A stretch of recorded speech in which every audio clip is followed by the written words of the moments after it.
Aujourd'hui, écoutez, une fois n'est pas coutume, un podcast. En fait, normalement, ça devait être une vidéo, mais j'ai appuyé sur le mauvais bouton et ça a juste enregistré l'audio. Je présente mes excuses aux intervenants. Aux intervenants qui sont de très bonne qualité. Alors, je publie en ce moment cette vidéo parce que c'est une question qui revient très régulièrement. Comment est-ce que je peux faire pour me débarrasser de mes addictions? Donc là, c'est une première série de questions un peu pour tout le monde. J'aimerais bien qu'il y en ait une autre sur des questions un peu plus particulières.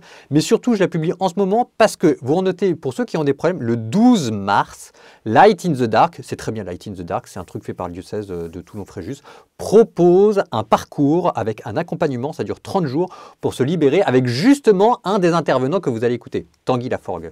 Laforgue, je sais pas, enfin vous verrez, bref. En tout cas, il est très bien, il est psy et moi je peux que vous conseiller de vous inscrire à ce parcours. C'est une question qui est très régulièrement revient ici et je me suis dit que pendant le carême, c'était le moment à la fois de sortir cette vidéo. Donc là, ça vous fera un petit podcast à écouter pendant que vous faites leur passage, la cuisine, etc. Et puis en vous donnant envie de vous inscrire à ce parcours. Je ne fais pas un placement de produit, c'est pas quelque chose que je ne fais pas la pub de quelqu'un, etc. Mais quand je vois l'étendue des dégâts, c'est bien que ce genre de parcours existe, donc n'hésitez pas. Allez-y. Et puis pour tout le monde, le podcast à venir, ça vous fera un premier tour de chauffe et répondre pas mal déjà de vos questions. Toutes les informations sont en bas. Aujourd'hui, une vidéo un peu particulière, peut-être plus longue, mais que je fais pour les besoins de la cause, puisque le confesseur que je suis est confronté de manière extrêmement régulière à cette question, c'est la question de la pornographie et la question de la masturbation, à tel point que il faut que je demande des conseils à des spécialistes. J'ai avec moi la joie d'avoir Tanguy Laforgue et au milieu Olivier Florent, qui sont tous les deux auteurs de livres sur la question de la pornographie. Donc je vous les montrerai en même temps, on va les présenter, mais nous sommes ensemble pour reprendre des questions très régulières qui arrivent et nous espérons pouvoir y répondre du mieux que nous pourrons. Je mets dans la timeline les différentes questions qui sont abordées, donc n'hésitez pas à essayer de trouver celles qui vous intéressent un peu plus. Et puis sinon, en attendant, laissez-vous porter par cette vidéo. Le souhait que nous avons, c'est que ça puisse aider ceux qui ont envie d'arrêter, qui n'y arrivent pas, que ça puisse aussi aider des personnes à se rendre compte de l'étendue des dégâts, parce qu'ils sont là, et que bref, tout cela contribue à permettre aux gens d'avoir des vies qui soient belles. Nous sommes conscients des difficultés qu'il y a autour de ce combat. On n'est pas là pour dire quoi que ce soit de jugement, etc. Le but de ce soir est plutôt de vous donner des outils, une boîte de premiers secours, pour vous redonner l'envie de vous en sortir et qui sait, à la grâce de Dieu, la joie de pouvoir y arriver. Nous commençons avec Olivier Florent, donc qui est au milieu, qui a écrit un livre que j'ai avec moi, Alto Porno, aux éditions du Cerf. Les deux livres sont très bons, c'est des livres pour essayer de comprendre derrière les mécanismes psychologiques qui se jouent. On aura le temps de le dire et de le redire, mais je ne pourrai que vous conseiller d'acheter ces livres. Je vous lis la petite biographie. Sexologue, fondateur du cabinet Saint-Paul, Olivier Florent est l'auteur avec son épouse de nombreux livres ayant rencontré un grand succès, notamment Ne gâchez pas votre plaisir, il est sacré. Il est aussi l'auteur aux éditions du Cerf de Aimer après la foudre et l'orage. Donc, Monsieur Florent est un expert des questions liées au dérèglement de la sexualité, dont les troubles liés à la pornographie, etc. Est-ce que, si des personnes le souhaitent, elles peuvent rentrer en contact avec vous pour vous poser leurs questions? Alors la réponse est oui, hein, il suffit comment dirais-je, de connaître mon adresse internet, donc olivier.florent, FLORANT, @gmail.com. Ça, c'est le plus important, ou par téléphone. Et je donne beaucoup de consultations par vidéo, internet, dans la mesure où beaucoup de personnes qui font appel à moi sont loin de moi physiquement. Donc n'ayez pas peur de prendre contact. J'ai vu suffisamment au cours de mes confessions de personnes malheureuses et n'y arrivant pas pour vous dire que parfois l'aide d'un spécialiste est plus que nécessaire. La prière, la grâce de Dieu, ça passe aussi par là. Et nous avons aussi Tanguy Laforgue. Donc c'est la soirée des écrivains. Un deuxième livre, délivré 10 étapes pour arrêter la pornographie. Donc encore un livre pour essayer de décrypter les mécanismes de l'addiction et pour vous redonner des conseils pratico-pratiques. Encore une fois, ces deux livres sont très bien faits. C'est pas tout à fait par hasard si jamais j'ai demandé à ces deux personnes d'être là parmi nous. Donc achetez ces livres. Vraiment, je saurais que vous le recommandez. Cette fois-ci, c'est aux éditions de l'Emmanuel. 17 €, je vous lis la petite biographie. Marié et père de famille, diplômé de Saint-Cyr. Tanguy Laforgue a été officier puis communicant. Aujourd'hui reconverti dans l'accompagnement thérapeutique Il a fondé le cabinet Cœur Hacker, comme le hacker informatique. Je vous mets ça en bas aussi, pareil. Et il aide de nombreuses personnes souffrant d'addiction. Il est l'auteur avec Amaury Guilhem de Protégeons nos enfants de la pornographie. Est-ce que vous voulez rajouter quelque chose, monsieur Laforgue? Rien à rajouter, sauf que, contrairement à Olivier, je ne suis pas encore grand-père, mais Moi non j'espère que plus. ça arrivera un jour. Moi, j'espère pas. Et Est-ce donc, je suis joignable aussi. Le plus simple, c'est de passer par mon site internet sur lequel il y a un formulaire de contact. On vous remet là toutes les informations dans la description. Nous avons un gros programme, nous avons beaucoup de questions. Je ne sais pas si on pourra tout faire, mais je vous donne rapidement le plan et puis ensuite on plonge dans l'eau.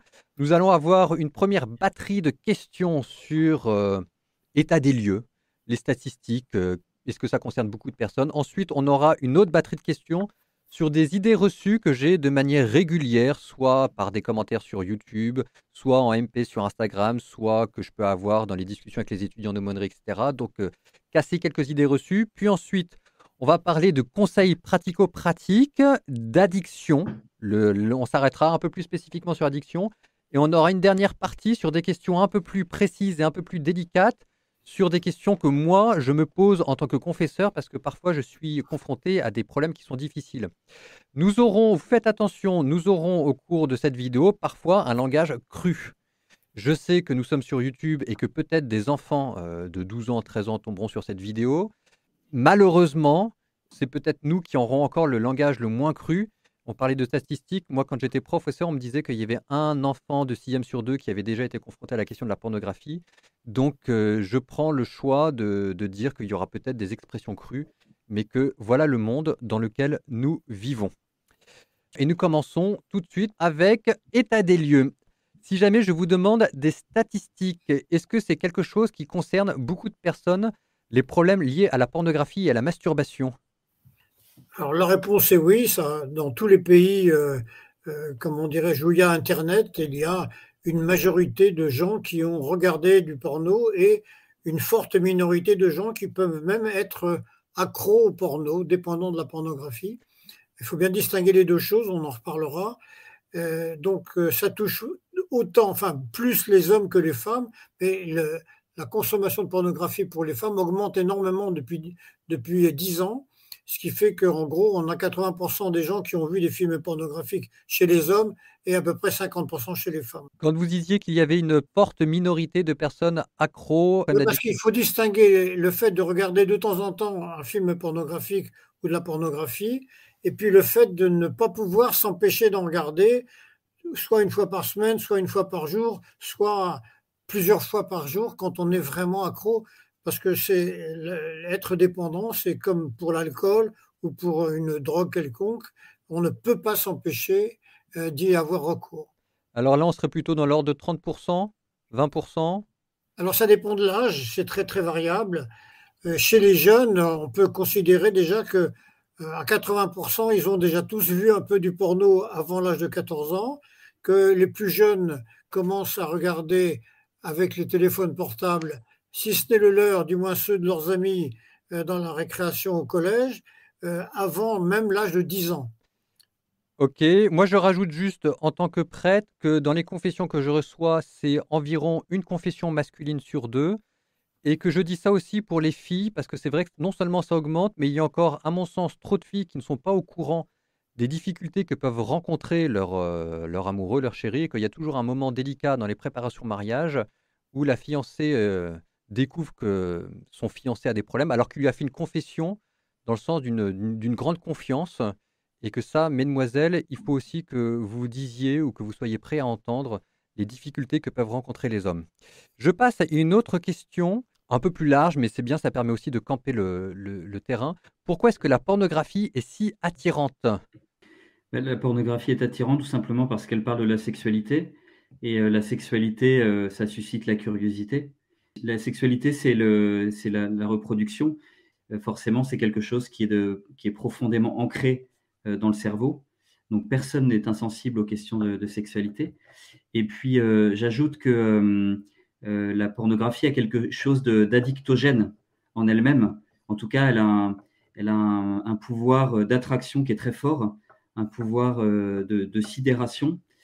De ce fait-là, on peut très facilement être attiré et être capté et ensuite en rester prisonnier. Alors, on parlera tout à l'heure de l'addiction, mais de toute façon, en elle-même, la pornographie suscite la sidération.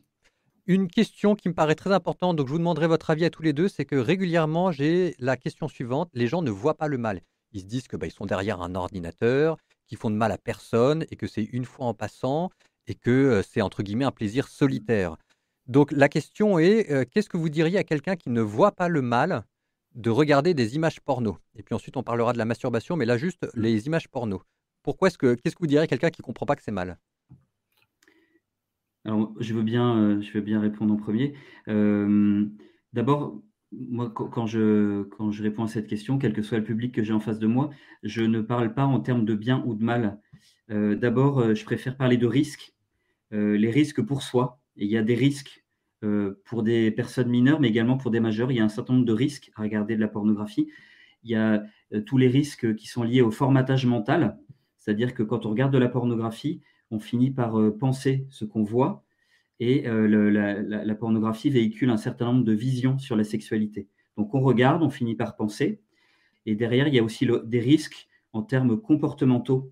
Et le risque, c'est de commettre on pourrait dire des maladresses comportementales, voire carrément des dérapages dans la manière de vivre la sexualité.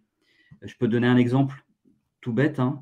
À force de regarder de la pornographie, on peut perdre le contact avec la notion de consentement. Parce que dans le porno, tout le monde aime ça, tout le monde est disponible, c'est génial.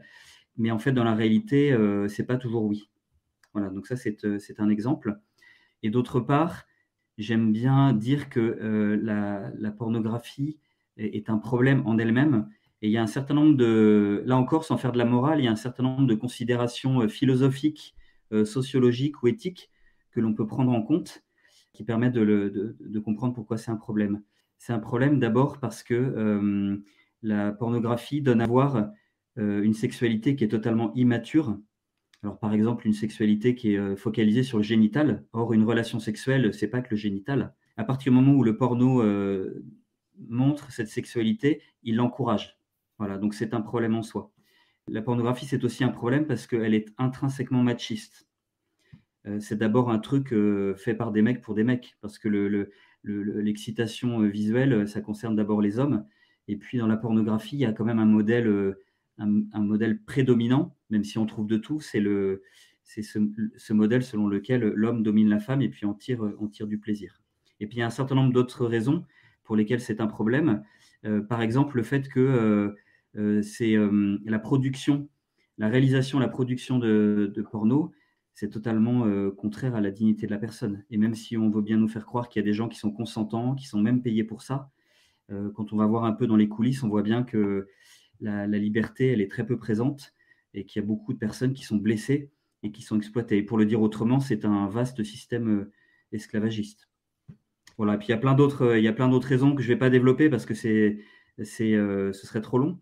Mais oui, la pornographie est un problème. Oui, en tout cas, ce qu'on retient, c'est que ça ne peut pas être neutre. Est-ce que monsieur Florent, vous voulez rebondir? Oui, je suis entièrement d'accord avec ce que Tanguy vient de dire.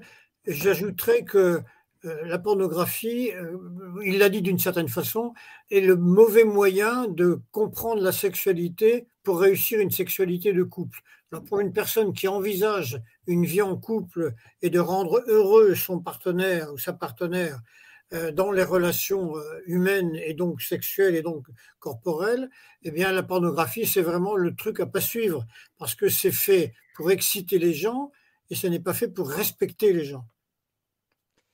Il y aura encore, vous entendez, il y a encore plein d'autres raisons, hein, mais en tout cas, ça veut au moins dire que la pornographie, la simple consommation, ça ne peut pas être une simple consommation. Derrière, vous avez tout un système, etc. Je rajoute juste, moi, quelque chose qui me fait frémir toujours, c'est que tout le monde n'a pas 18 ans dans les vidéos que les gens regardent sur, on parle beaucoup de la pédophilie, etc. Dans les sites pornographiques, il y en a. La même question avec la masturbation. Qu'est-ce que vous diriez avec quelqu'un qui ne comprend pas le mal qu'il pourrait y avoir à se masturber parce qu'après tout, c'est un plaisir solitaire dans sa chambre et qui ne fait de mal à personne? Bon, là encore, c'est la même réponse que faisait Tanguy tout à l'heure. la masturbation en tant que telle, c'est un plaisir effectivement solitaire. Ça n'aide pas à se préparer à faire cette relation conjugale ou cette relation d'amour qu'est la sexualité dans un couple. Parce que dans ce qui est important, et c'est très important dans le plaisir sexuel, c'est que le plaisir de faire plaisir est plus important que le plaisir direct. Si on veut vraiment rendre heureux son conjoint, eh bien, l'important c'est de s'intéresser à lui, ce qui n'est pas le cas dans la pornographie, ce n'est pas le cas non plus dans la masturbation. Comment dirais-je, le partenaire est imaginé sous forme d'une rêverie, qu'on appelle de temps en temps un fantasme, il faut plutôt appeler ça une fantaisie, et qui fait que, Tanguy l'a dit tout à l'heure, ça nous conforme l'esprit au point que maintenant, celui qui est soumis à beaucoup de pornographie ou de masturbation, il va réagir et penser selon ce mode et n'arrivera plus à découvrir l'altruisme de la relation amoureuse. J'ajoute simplement un petit point. C'est un point que j'aime bien préciser à certains de mes accompagnés. Lorsque on a une relation sexuelle et qu'il y a un orgasme, il y a ensuite dans le corps une sécrétion d'ocytocine. Et c'est intéressant parce que l'ocytocine, c'est l'hormone de l'attachement. Et donc ça montre bien, et l'attachement qui permet de resserrer le lien entre deux personnes. Donc ça montre bien que la sexualité, elle a une dimension qui est éminemment relationnelle. Alors, c'est tout à fait juste, mais il faut ajouter que quand une personne se masturbe, homme ou femme, elle ne fait pas d'ocytocine. L'ocytocine n'est produite par l'orgasme que quand c'est un orgasme d'un commun accord avec un partenaire. Ça, c'est très important. Ce qui explique sans doute pourquoi il y a toujours peut-être même si se masturber, ça fait plaisir, on ne pourra pas dire le contraire, c'est pourquoi il y a peut-être toujours aussi une petite insatisfaction quelque part. Quoi qu'on en dise, c'est difficile d'être fier de se masturber. C'est quelque chose qui doit nous mettre la puce à l'oreille. Probablement que vous étiez nombreux à déjà à savoir tout ça, mais ça m'a paru important de redire au début que c'est mal. Enfin, alors, voilà, risqué, pour reprendre les mots de Monsieur Laforgue, parce que je sais que c'est des combats qui sont difficiles pour beaucoup de personnes et qu'on n'y arrive pas, mais au moins une chose, c'est qu'à défaut que ce soit clair dans votre corps, que ce soit clair dans votre tête. La première guérison, le premier moyen de sortir de tout ça, c'est d'avoir les idées bien au clair sur l'endroit où vous voulez aller, ce que vous voulez vivre. Donc c'est pour ça qu'on a commencé par poser un rapide tour des lieux. On va continuer un petit peu. Alors, une question qu'on me posait, c'est est-ce qu'il y avait des passages dans la Bible? Alors, le prêtre que je suis va répondre. Vous avez, en ce qui concerne la masturbation, traditionnellement, on parle d'Onan, qui est au chapitre de la Genèse. Vous regarderez, c'est peut-être quelque chose qui vous parlera moins. Je vous indique plutôt 2 passages dans le Nouveau Testament qui me paraissent plus clairs. D'abord Jésus, quand il vous parle de regarder. Heu, vous avez appris qu'il a été dit, celui qui ne commettra pas d'adultère. Moi, je vous dis, celui qui regarde une femme avec convoitise a déjà commis l'adultère. Si donc ton œil t'entraîne au péché, arrache-le et jette-le loin de toi. Il vaut mieux rentrer borgne au paradis plutôt que d'être jeté avec tout ton corps dans la géhenne. Donc c'est même un peu violent, mais ça c'est bien du Jésus. Et puis par exemple sur la masturbation, saint Paul qui vous dit qu'il ne faut pas satisfaire aux convoitises de la chair, et que je ne vais pas les dire ici, mais vous avez des paroles sur la pureté, l'impureté, qui sont extrêmement claires. Donc oui, la Bible, de ce point de vue-là, est parfaitement claire. Une autre question que je vous pose à vous, c'est est-ce qu'on peut s'en sortir? Oui, on peut s'en sortir, même quand on est bien englué dans une addiction, mais, puisqu'il y a un mais, ça prend du temps et ça demande un engagement de toute la personne. Il faut compter pour faire vraiment une moyenne, hein, parce que ça dépend de chaque personne, mais il faut compter entre 3 mois et 2 ans. Et ensuite, il faut considérer qu'on garde une sensibilité à vie, hein. Je vais prendre une comparaison que tout le monde comprendra. Une personne qui a été alcoolique, même si elle arrête de boire de l'alcool, elle conservera jusqu'à la fin de sa vie une sensibilité particulière à l'alcool. Donc, c'est-à-dire que quand on peut sortir d'une addiction, c'est possible, ça prend du temps, c'est difficile. Et ensuite, il est nécessaire de rester prudent, vigilant et puis humble, en n'oubliant pas qu'on a été addict. Mais dans le cerveau, les circuits concernés par l'addiction ne disparaissent pas. Ils sont là et simplement, ils ne sont pas actifs.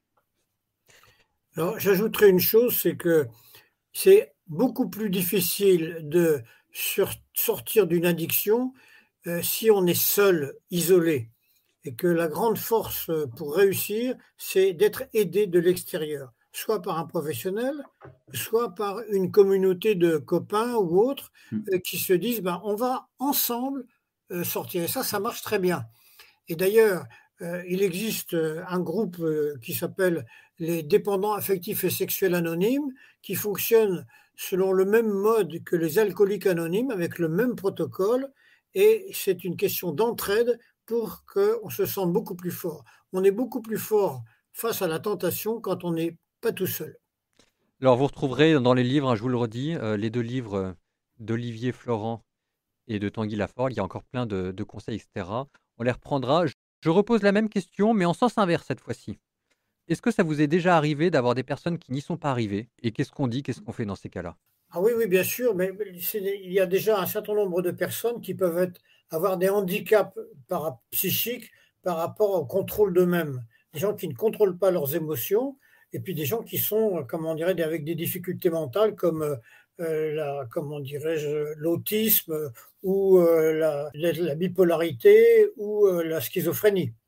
Là, j'ai suivi un jeune homme schizophrène, soigné par un psychiatre. Il m'avait demandé comment dirais-je, de l'aider pour sortir de la masturbation.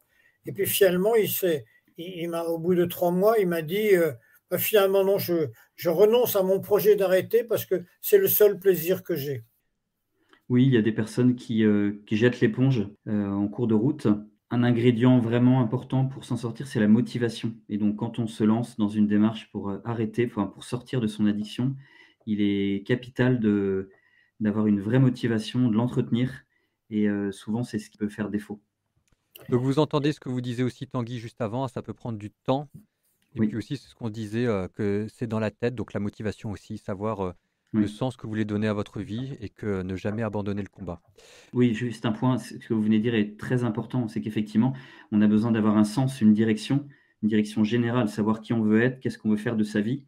Ça, c'est important. Mais en même temps, pour une personne qui est dans l'addiction, ça peut être très anxiogène de se poser cette question, qu'est-ce que je veux faire de ma vie?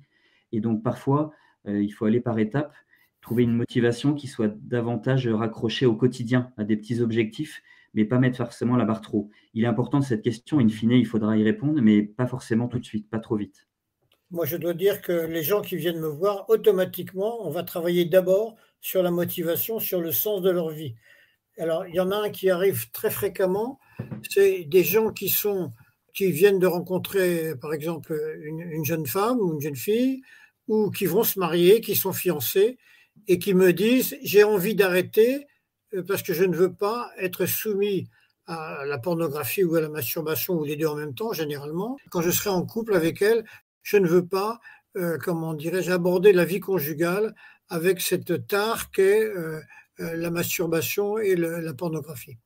Donc Al- la première motivation, c'est réussir son couple. Alors, on va passer à une deuxième batterie de questions, quelques idées reçues. Donc, vrai, faux, je vous passe ce qu'on me donne en commentaire YouTube et je vous laisse le plaisir d'y répondre. Première idée. La masturbation protège de la prostate. Vrai ou faux?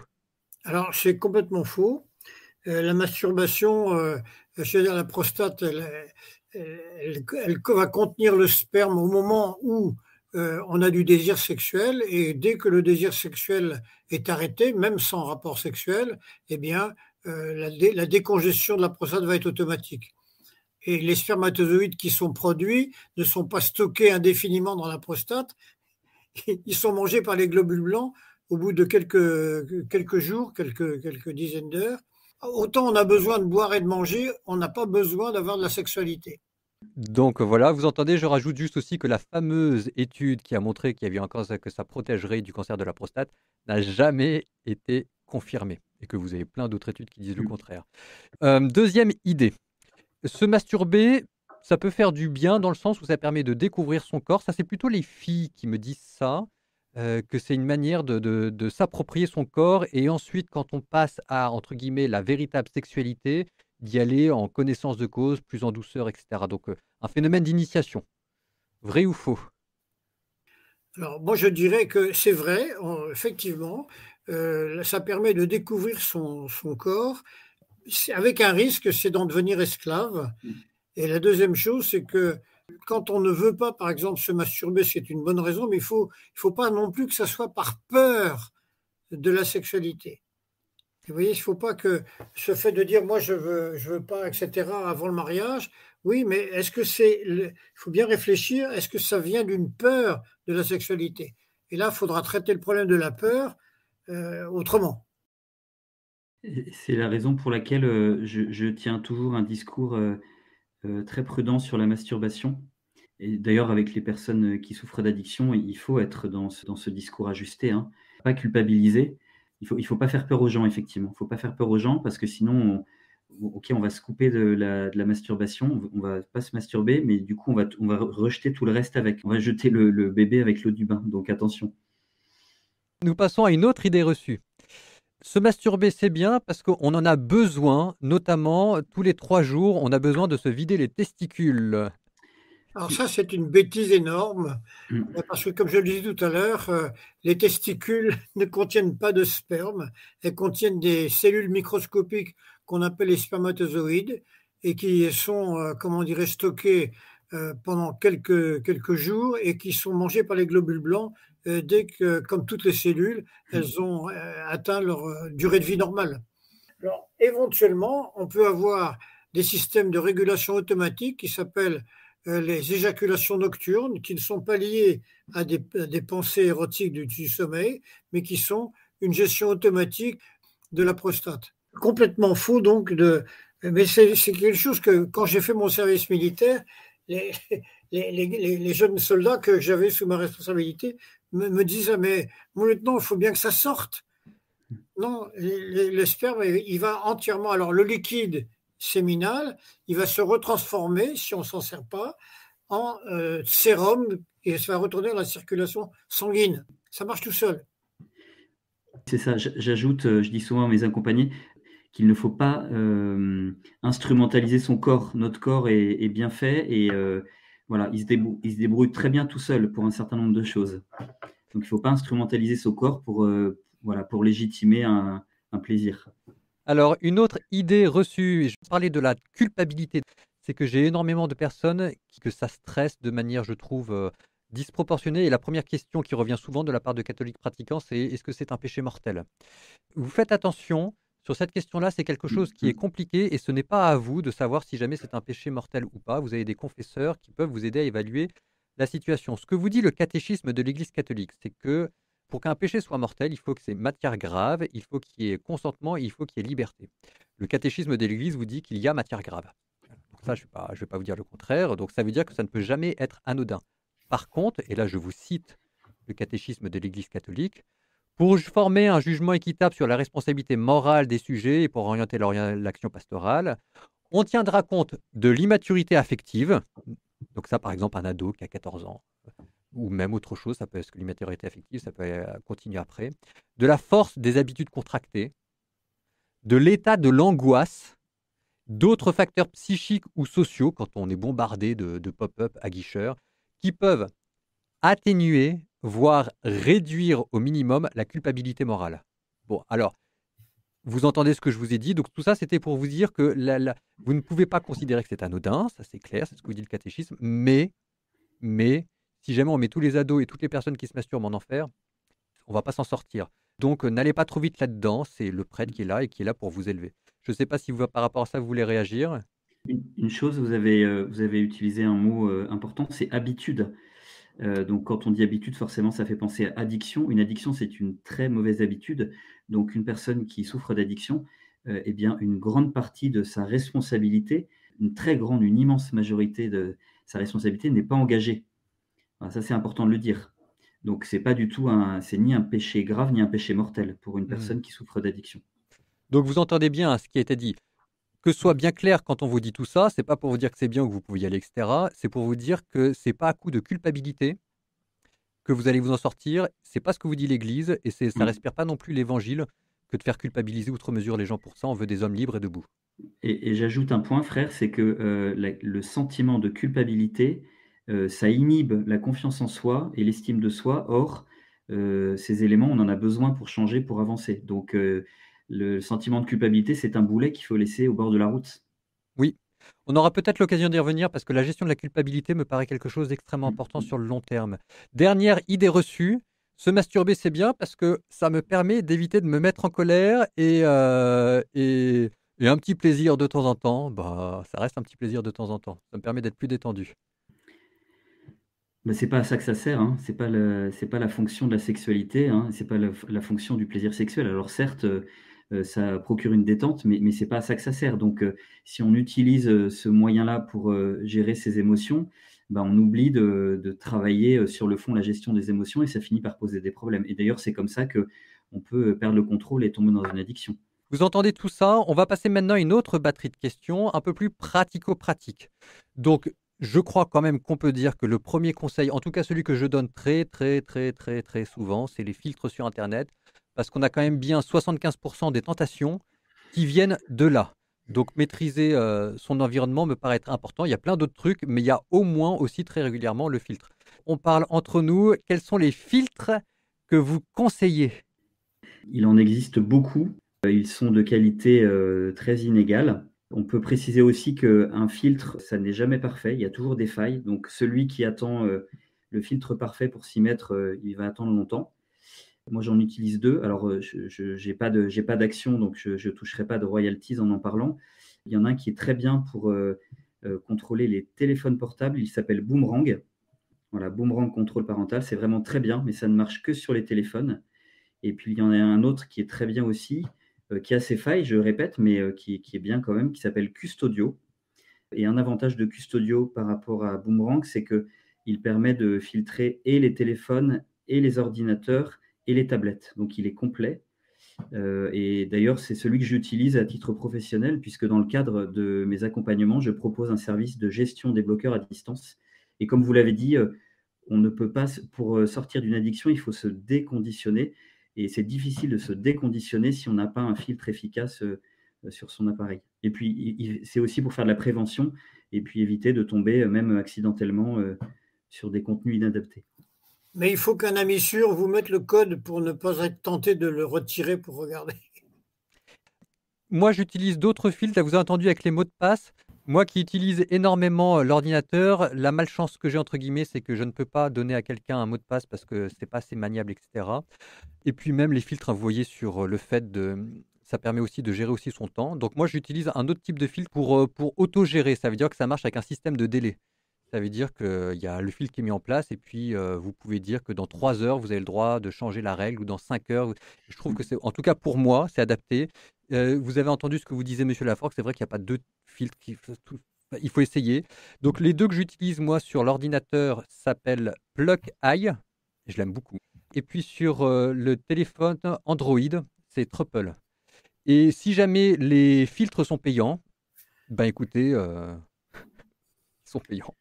Il faut investir. Faut investir. C'est Il y a une chose qui est aussi importante, c'est de ne pas avoir ni de téléphone, ni d'ordinateur, ni de tablette dans la pièce où l'on dort. oui. Ça, c'est quelque chose que vous dites, les 2 dans votre livre, sanctuariser le lieu Oui. où l'on se repose, Mmh. pour ne pas en faire un lieu de tentation. Alors, bah, justement, alors là, on commence à ouvrir la trousse à outils.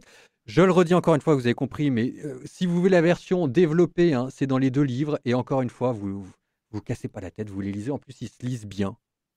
Ils se lisent bien parce qu'il y a un petit côté anecdotique ou dans le sens où ça vous fait voyager sur le tour de la psychologie, et cetera. Il y a plein de conseils et vous avez besoin de les connaître si jamais vous avez des problèmes, et cetera. Donc ça, c'est la version longue. Ce soir, c'est plutôt la version trousse de premier secours. Donc, la question à 100 points sur laquelle on pourrait revenir toute une heure. Mais enfin bon, voilà. Comment réagir en face de la tentation?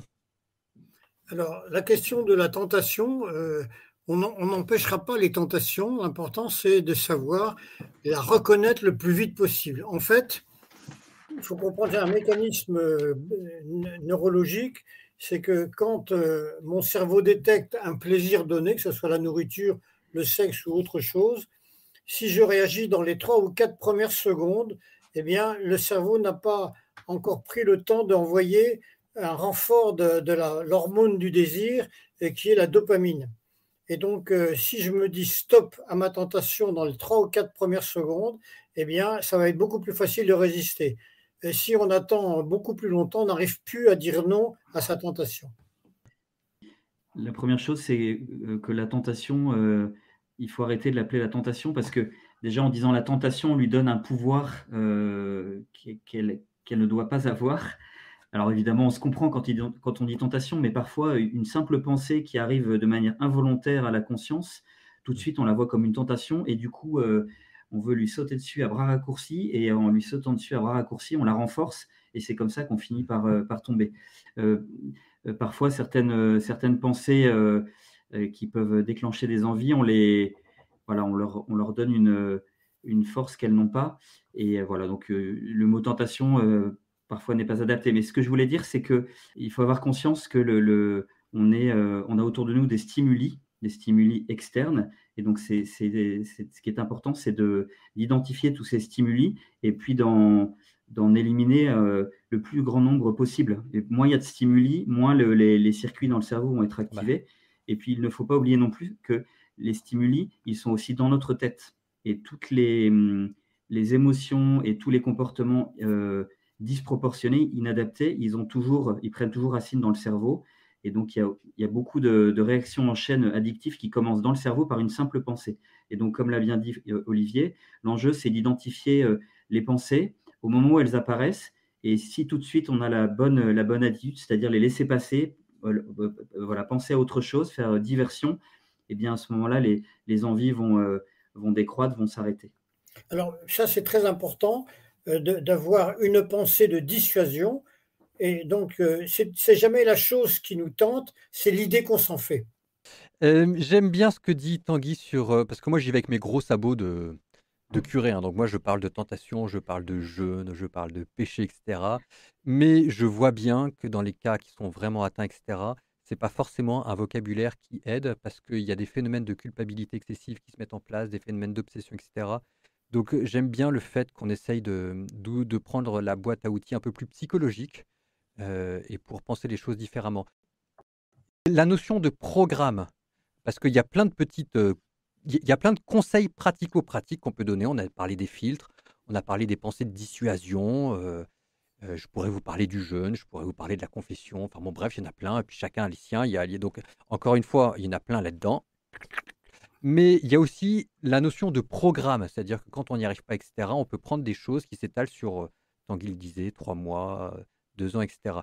Donc je voudrais savoir si vous pourriez nous parler des programmes que vous essayez de mettre en place et ce qui vous semble bien là-dedans? Moi, je fais de l'accompagnement et donc je fais du sur-mesure. Donc j'ai écrit ce livre pour que les personnes qui souffrent d'addiction ou en tout cas qui sont dans une consommation un peu problématique puissent faire un début de travail sur elles-mêmes. Mais ensuite, les personnes avec lesquelles j'ai affaire, celles que j'accompagne, on fait vraiment du sur-mesure. Donc j'ai en tête un certain nombre d'outils, une méthodologie globale, mais je m'adapte à chaque personne, à sa situation, à son histoire, et on fait vraiment du sur-mesure. Donc du coup, je ne suis pas dans une idée de programme. Mais j'ajouterais que je suis d'accord avec cette idée que, en fait, chaque cas est particulier et que, si possible, il faut le traiter de façon particulière chaque personne. Il faut vraiment, si vous voulez réussir, il faut vraiment être très fidèle au programme parce que c'est la répétition quotidienne de l'effort fait qui va marquer l'esprit. C'est pas une fois de temps en temps, c'est tous les jours un petit peu. C'est la même chose que quand on veut apprendre une langue étrangère, il suffit d'en faire un quart d'heure tous les jours, mais tous les jours. Eh bien, la Alors, lutte contre la pornographie, c'est tous les jours. une dernière question, peut-être plus pour Monsieur Laforgue, parce qu'il y avait quelque chose que j'avais bien aimé dans son livre. Alors, je vais le dire avec mes mots à moi, c'était maîtriser la voix intérieure, celui que vous appelez Gégé Oui, le plombier. Et oui. c'était qu'on avait, alors on parlait de la petite voix qui vous susurre des mauvaises pensées, Mm. etc. Mais qu'on a en nous une sorte de voix, voilà, qui nous met vers, qui nous donne des mauvais conseils, et qu'une partie du combat consiste à repérer les mauvais conseils qu'on se donne à soi-même et à isoler cette petite voix en nous qui nous tire vers la facilité plutôt que vers la Mm. difficulté. Mm. Alors, il y aurait beaucoup de choses à dire sur cette petite voix, hein. On en a déjà un peu parlé tout à l'heure. Je vais juste donner un conseil. c'est qu'il y a un truc dont tout le monde dispose de manière naturelle, personne n'en a été privé, c'est la respiration. La respiration, c'est le premier outil dont on dispose pour garder le contrôle de nous-mêmes. Et elle a 2 intérêts, la respiration, c'est que d'abord, quand on se concentre sur sa respiration et qu'on respire de manière consciente, quasiment, donc on ferme les yeux, quasiment en regardant mentalement son nez, sa bouche. Si on se concentre sur la respiration, en inspirant par le nez, en expirant par la bouche, comme on ne peut pas faire 2 choses à la fois, contrairement à ce que certaines femmes prétendent, eh bien, on va quitter le cerveau et on va quitter les pensées qui vont nous emmener dans des comportements qu'on ne voudrait pas avoir. Et le deuxième intérêt, c'est que en respirant et notamment en se concentrant sur l'expiration, on active ce qu'on appelle le système nerveux parasympathique, dont la mission est de ramener à la normale toutes les fonctions organiques qui ont pu s'emballer.